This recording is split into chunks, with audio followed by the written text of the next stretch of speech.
My name is Kevin LeGros. When I was 16, I was thrown out of my house by my stepfather, the worst person I ever knew. I'd gotten into trouble from time to time. I was definitely a problem kid, as they say. But I couldn't stand all the accusations and threats he was constantly pouring on me, and we had some terrible fights. One night in October, it got so bad with him yelling about some stuff I'd taken from some old abandoned farmhouse that he gave me 15 minutes to put some things in a backpack and get out.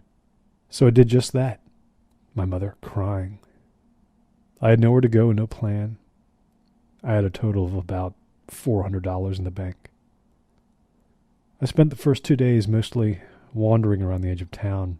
We'd moved to that tiny backwater only a couple of months before, so I had no friends, and I had no idea where anything in the area was. I slept underneath an RV and then behind Walmart, and at about 10 o'clock on night 3 I went to Denny's and I studied a bus schedule and considered going somewhere far away. So I sat there for 2 hours with a soda, trying to stay awake. I'd been getting no real sleep. It was pouring rain outside. I looked up at one point, and across the dining room I saw one of my stepfather's golfing buddies eating pancakes, and when he looked at me I decided I had to get out of there. I went out into the rain and ran down the road about 100 yards to the first shelter I could find, which was a bus shelter in front of a used car lot. It was too late for the bus, I knew that much. So I sat there, just being miserable, needing to sleep so bad, totally trapped. I was on Priest Oak Road, which is usually just called Route 165. Just a few cars went back and forth in the dark. On a Sunday night, everything in what they called town was already closed. Across the road there wasn't anything but acre upon acre of nothing, just a vast grass hill that slowly went up toward the horizon. But there actually was something there at the very top if you looked hard. It was just incredibly difficult to see because of the rain and the blackness of the sky. It was an old motel, long out of business, lights and power completely out. To get to it, you had to climb a long driveway to the cement courtyard. Seeing the place gave me an idea. I could make out that it had 2 levels, and that the walkway which wrapped around the outside and connected the rooms had an overhang. So I thought I'd go up there to see if it might be a dry place to sleep. There was no way anyone would be able to see me from the road. It was much too far away. I remember now how right that decision felt as I stood in that bus shelter, how this odd feeling came over me that I was meant to go up there, that it was case closed, that I would, and no other option could be considered. I started to run across 165, holding my backpack tight and pulling my jacket up over my head. Nobody was coming in either direction. It was a long haul up that driveway toward the motel. I could see a huge piece of tarp or plastic sheeting covering the tall motel sign that loomed up on my right. The place looked in decent condition, just one big splotch of graffiti on one of the doors, some broken glass in the cement courtyard.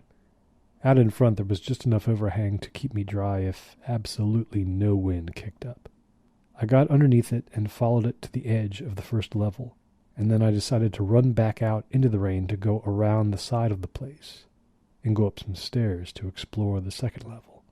This would take me completely out of sight of the road at the base of that giant hill. I went up the metal stairs, and the second level had a bit more overhang. I felt pretty good about it. I was going to be cold all night, but I had a good chance to keep dry if the rain didn't get any worse. Nothing but woods 30 yards away, going back forever. It was so dark that I almost completely missed that the door right in front of me, room 202, was partly open, just a few inches. It was the only one I'd seen like that so far. I moved past it and went down the walkway, checking to see if there were any others open. But no, seemed like just that one. I gave a little tug on room 204, but the lock had been permanently set or something. Room 202 seemed to be the only one where the lock mechanism had been removed entirely. I set my backpack down and took out a flashlight. I'd shoplifted it the night before in expectation of having to roam around late at night looking for places to sleep. I pushed the door open a little more and shone it inside. I could see almost every inch of the room. It was pretty barren. The bed was gone. There was just an old dresser in its place, sitting at a diagonal. No TV, of course, and no heater.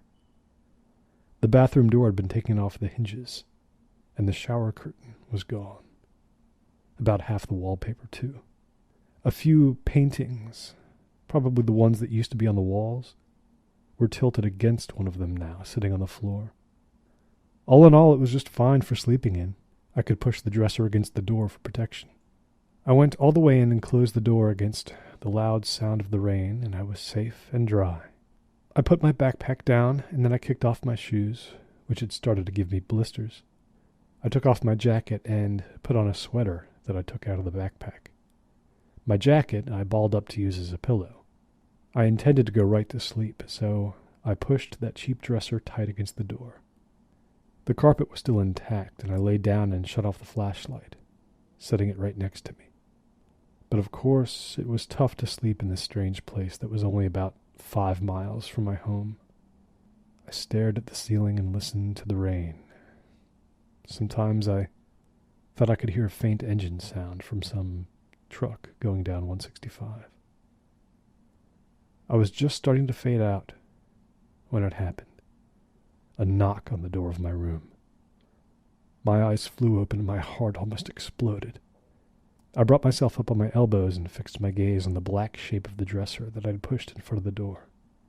Even so, the door could be opened inward a few inches or so, and that would be enough to tell whoever was outside that someone was in here. And just like I feared, the door did suddenly open, clunking against that dresser. The sound of the rain rushed in, and I made out the shape of a head out there as I scrambled to my feet. I heard a man's voice saying something in a language I couldn't make out. I grabbed the flashlight and I switched it on and pointed it into the crack of dim light that had appeared. And I saw his face. The man squinted and held up both his hands in a deferential way and kept speaking, something that was just gibberish to me. He was a tall man with a really bad, home-done haircut. Blonde, shoulder-length hair it was. You'd almost mistake him for a woman. His eyes were kind of sunken and emaciated. Homeless, probably. He nodded at me again and again and said, "Okay, okay." He made the classic symbol of bedtime, tilting his head against his flattened hands, then pointing to himself and off to his left, further down the upper walkway, as if to tell me where he himself was sleeping. He nodded again and waved and disappeared, pulling the door closed, then walked away. He meant me no harm. A fellow traveler, not even from this country, lost. But why had he tried to get in here? I thought. And where exactly was he sleeping when I didn't think I'd seen any other place that could be accessed? I stood in the middle of the room for a while, waiting for my heart to stop pounding. When it did, I moved to the dresser and very gently, trying not to make any more sound than I needed to, pushed it away from the door so I could open it. I held the flashlight tight in my hand, but I didn't turn it on. I just wanted something blunt in my hands. I opened the door crack and waited for any sound besides the rain. When nothing came, I stuck my head out and looked down the walkway to the right. It was empty. I stepped halfway out, just halfway, to get a slightly better look at the row of doors. Almost as soon as I did, there was a click as one of them opened. I froze up. That man came out of room 208. He saw me immediately, and he held up a hand again as he came slowly back toward me, doing everything he could not to frighten me. He was just a silhouette, but I could see he was holding a small object. He stopped a careful distance from me and held it out, nodding toward it and speaking a few words in that language that didn't seem to be German or French or Spanish, but something kind of in between. I turned the flashlight on. I had to. The beam fell across his hand and made the rest of him appear in a dim yellow glow.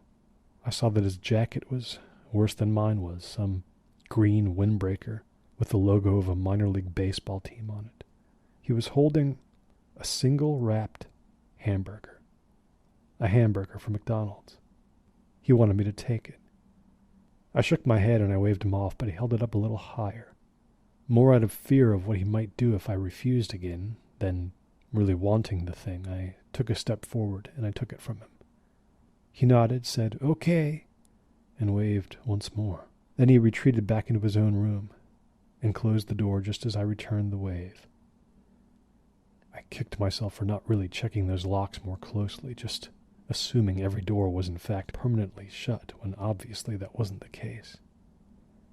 I went back into room 202, shoved the dresser more tightly against the door, leaving the hamburger on it, and sat down on the floor.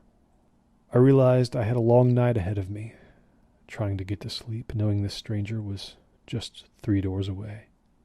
The place had been ruined for me, but the rain kept falling and it was getting colder out there all the time. I shone the flashlight briefly around to make sure I hadn't missed something that I could maybe stack onto the dresser to make it heavier, but there was just those 3 big paintings resting on the floor and leaning against the wall, kind of fanned out so I could see a little bit of each. 3 seascapes looked like, exactly like something you'd seen a million times in bad motels and restaurants. Nothing to do but wait for sleep to come.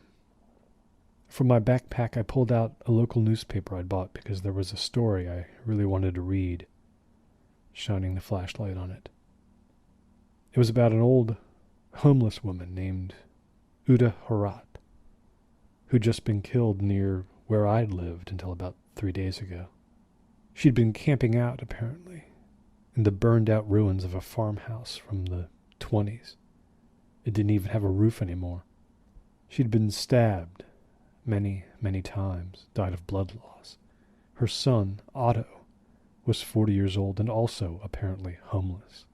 They traveled together. The police were looking for him, but they wouldn't say if he was a suspect.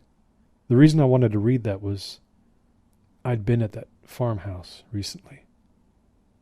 Even before my stepfather actually threw me out, I'd been out walking one day and wondering about some places I might sleep if it came to that, because it constantly seemed like it would. And I'd gone in there. It was only about 2 miles from my house. And I'd left again just thinking it was an empty place I might go to in a pinch. I'd never been back. I put the paper away and I moved my balled-up jacket closer to the paintings near the wall because it felt good to be farther away from the door and the window. I lay down, and I'm not sure exactly what was going through my mind when I passed entirely into unconsciousness. I remember my dream, though. In it, a policeman was in that farmhouse, and looking down at a footprint I'd left without thinking. He was bending down to look at it, and asking somebody to get some pictures of it, so we could run some tests. He was saying he had a theory about it, and watching him from inside a closet, I thought to myself in the dream, No, I just happened to be there. Don't you understand? This is all a big misunderstanding. I woke up completely disoriented. It took me a few seconds to get a handle on where I was. My head had rolled off my jacket, and I'd slept with it right on the carpet, face up, a good 2 feet away, even closer to the wall. What had woken me was cool air on my face, a tiny stream coming from somewhere. I sat up a little and groped around for the flashlight, and then shone it down on my watch. It was 3:50 a.m. I'd been out for a couple of hours. It was still raining, coming down hard. Now when I sat up, I no longer felt that stream of air on me. The door to room 202 was still closed, thank God, so it wasn't coming from there. I laid down again exactly where I'd been, about 10 inches from the wall where those paintings were laid against it. The air came back, almost unnoticeable if I wasn't really focusing on it. I stood up in the dark and I lifted the first painting, setting it aside, and then the second, then the third. Picking up that last one, the big hole in the wall behind it became visible instantly. So big I could have even seen it in the dark without the help of the flashlight. almost 3 feet high and 2 feet wide. It had taken more than one painting to mask it. And that's just what they'd been doing there, hiding this gouge in the wall that opened on total blackness and shadow.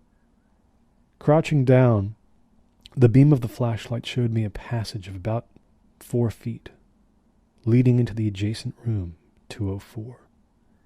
I could see a bit of floor, but nothing else. I didn't even see any debris around where the hole had been punched or dug or clawed out.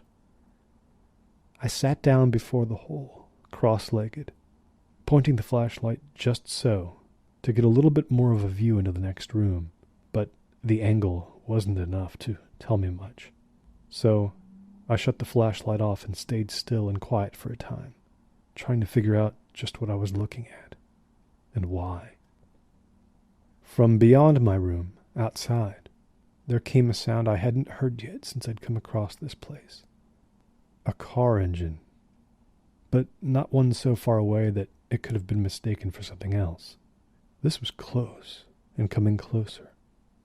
It sounded like a car might be coming up that long slope and was now very near the motel. I got up and went to the window, and with 2 fingers, I parted 2 slats of the blinds.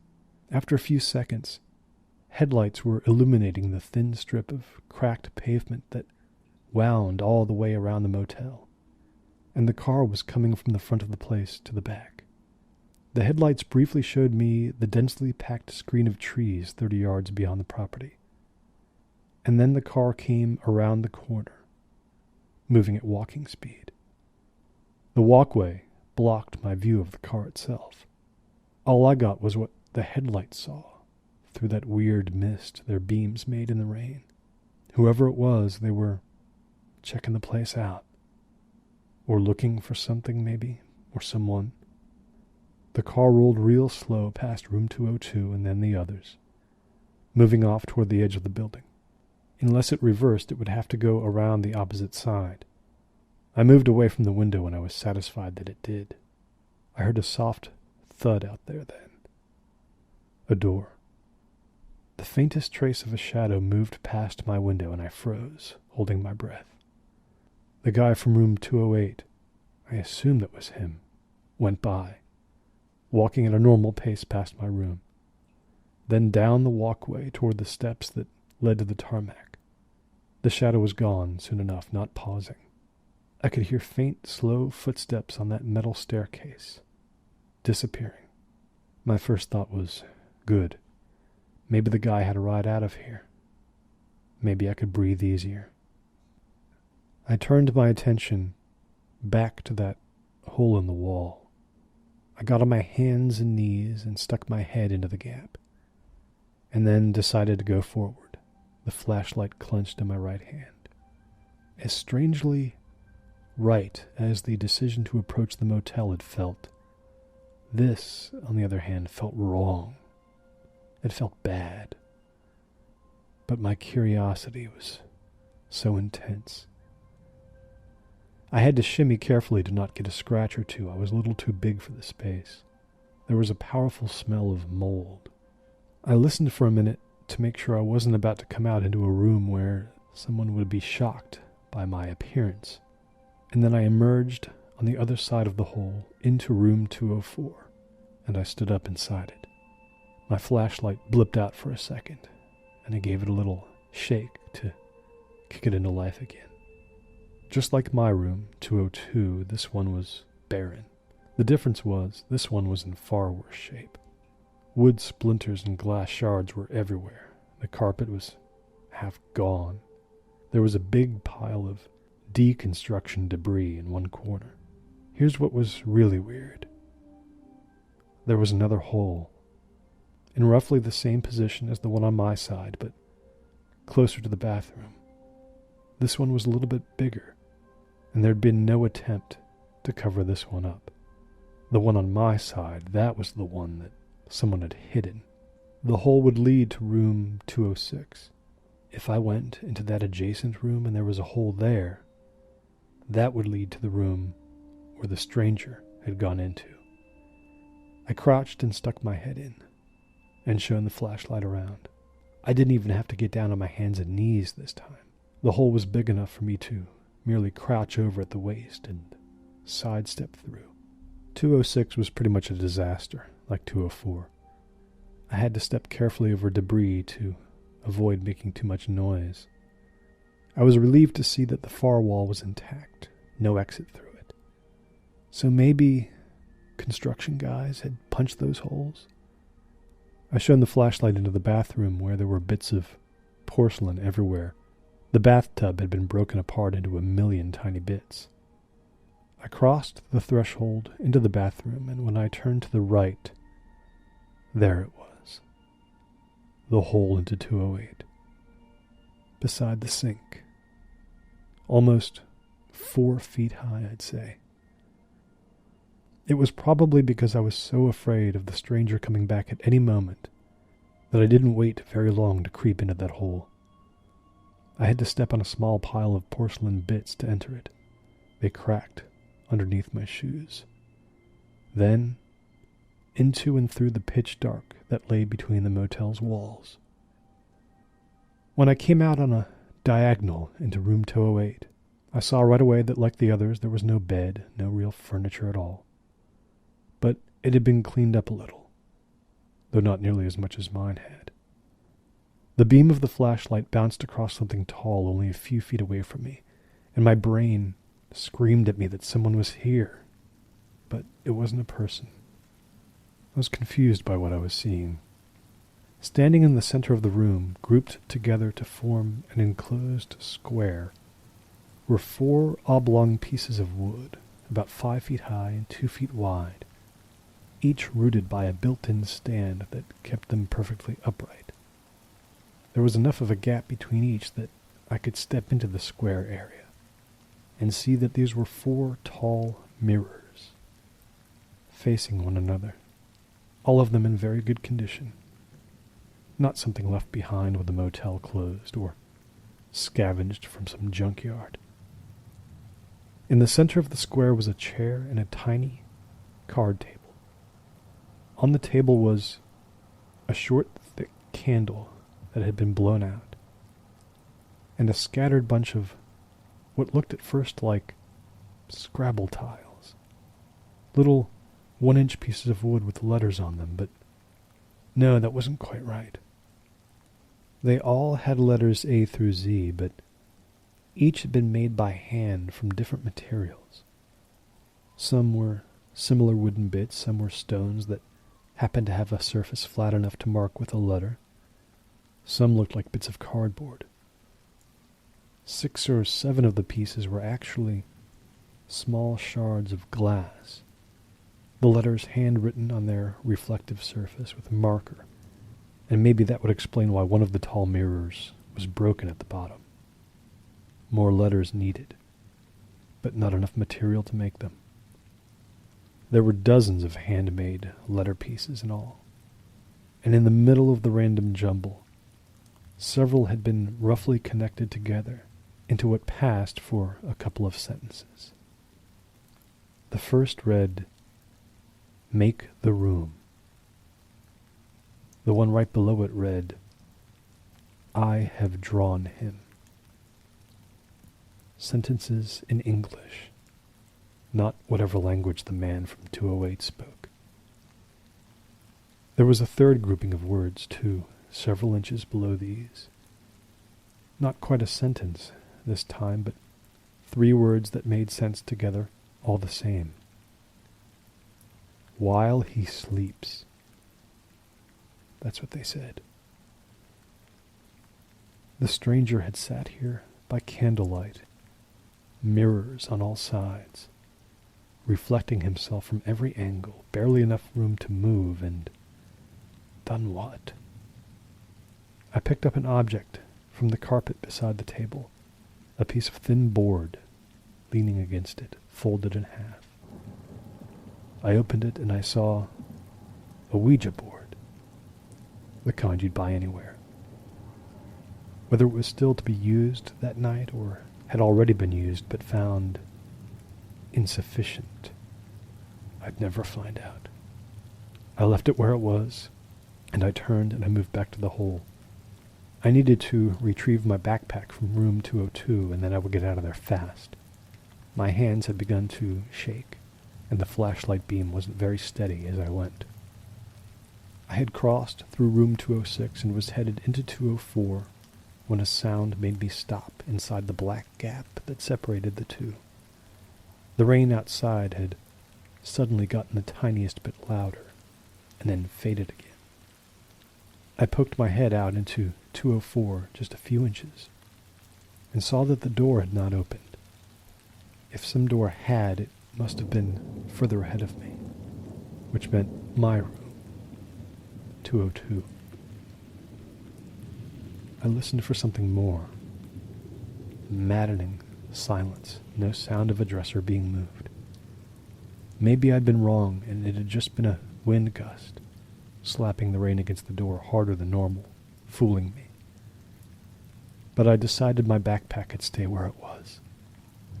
I backed out of the hole into 206, turned, and as quietly as I could, moved across the room, headed back where I'd just come from. 206 into 208, and I was stepping back into the stranger's room, and even though I was sure he wasn't here, that he couldn't possibly have entered from outside in the time I'd been gone, I was terrified. I moved past those mirrors and to the door. I pulled on it, and it came open easily, the sound of the rain out there deafening to me after all that silence. I stuck my head out, and I looked to the left. There was nobody on the walkway. From this angle I couldn't see much, and certainly not if 202 had been entered. I would never know. I came out of 208 and took a right, not a left. I walked quickly down the walkway. I reached the stairs and took them swiftly down. 4, 6, 8, 10, and then I was on the lower level, the second story now safely above me. I hesitated for one moment, deciding which direction to go in. To the right was the rear side of the motel, an unknown, where that car had gone. To the left would be the front, and the long downslope that would eventually lead to the road. I had to go that way, toward where there might eventually be people, and where I'd at least be able to see signs of life as I went, even if it was just the lights of the used car lot. The woods, so close, were not an option. So I turned left and walked underneath the walkway, still dry, passing doors, each room sealed as far as I knew. I tilted my head upwards as I went, in the faint expectation of detecting some sound above me. Soon I was directly under my old room, and would emerge in a moment into the rain.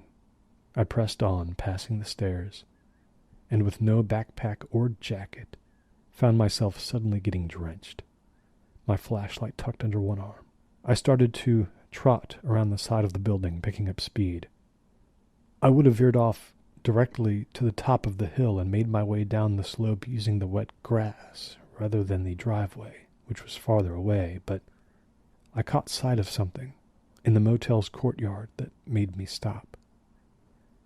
It was the car, presumably the one I'd detected cruising past before. It had never left the property. Now it was sitting in the courtyard, a dark hulk, perfectly still, lights off, but its engine was on. Instead of pulling into one of the spaces in front of the rooms, it had parked right here, in the middle of everything. It was facing the motel. To my right, far away, I saw Route 165 at the end of the long downslope, devoid of traffic at this hour. But I couldn't go down that hill just yet. Sensing something was odd with the car, I took hold of my flashlight and switched it on.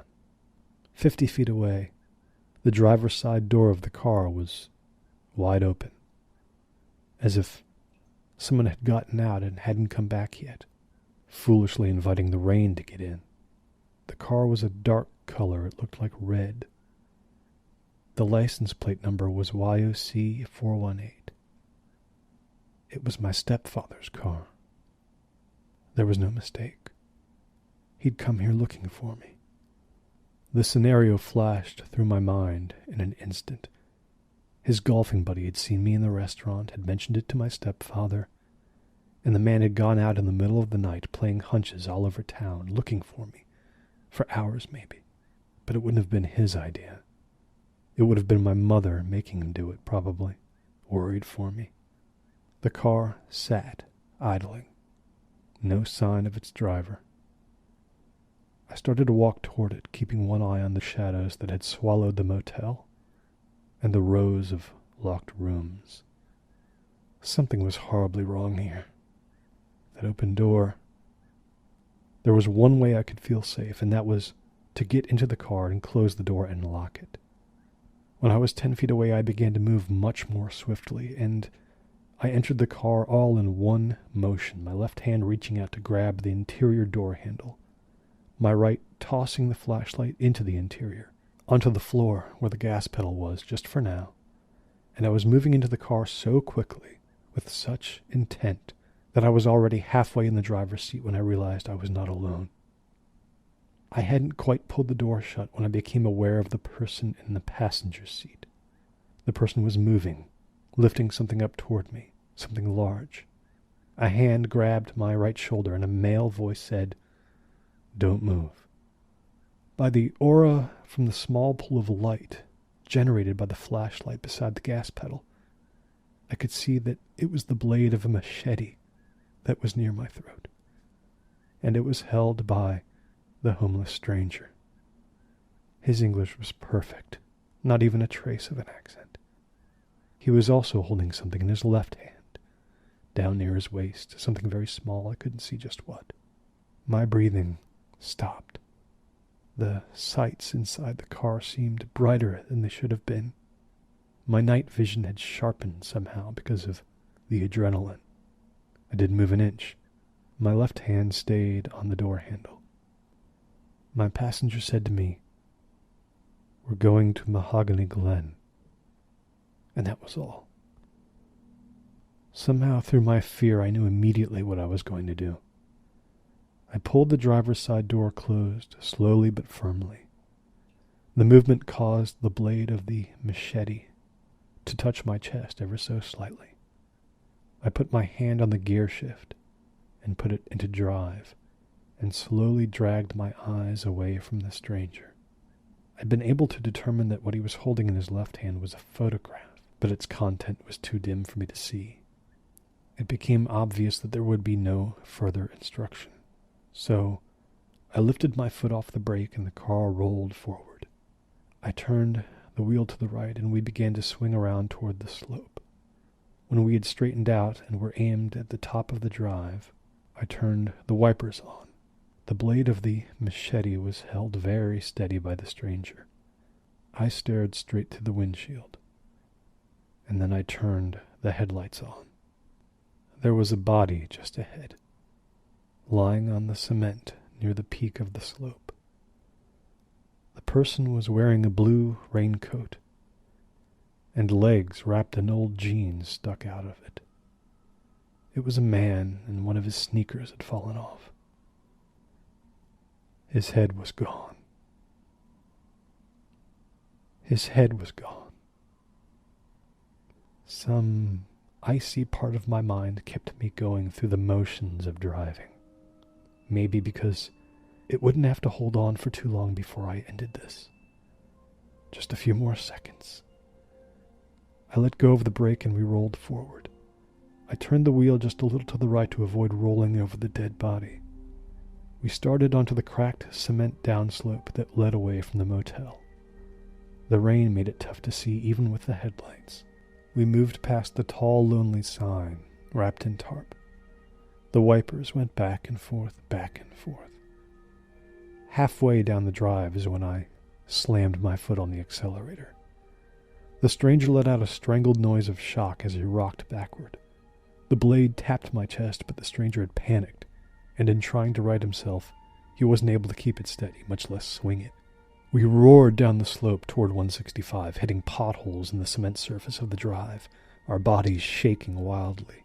The stranger was looking through the window now, his eyes wide, bracing himself for what was about to happen. I was screaming. The car hit the uneven ridge separating the end of the drive from the road, and there was a tremendous thud, and I had just enough control to turn the wheel crazily to the left, flinging the stranger toward the passenger side window. There was a burst of light through the car's windows, and I heard the squealing of someone else's tires on wet pavement, just as I slammed on the almost useless brakes, and the crash came. A Jeep Cherokee moving east, hitting us hard from behind, and everything in my mind went dark. When I was next conscious, I was standing in the rain. I did not know my name or where I was. All I knew was light and dark, shapes, the cold, the wetness.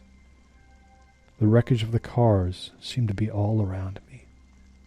A third one had hit us both. I looked down at my hand. It was entirely red, as if I had plunged it into a sea of blood and taken it out again. The rain started to wash it off. I began to walk in a small circle, having no idea why or what I was looking for. I looked down and saw on the tarmac a machete, old and dirty, and near that a little square piece of paper.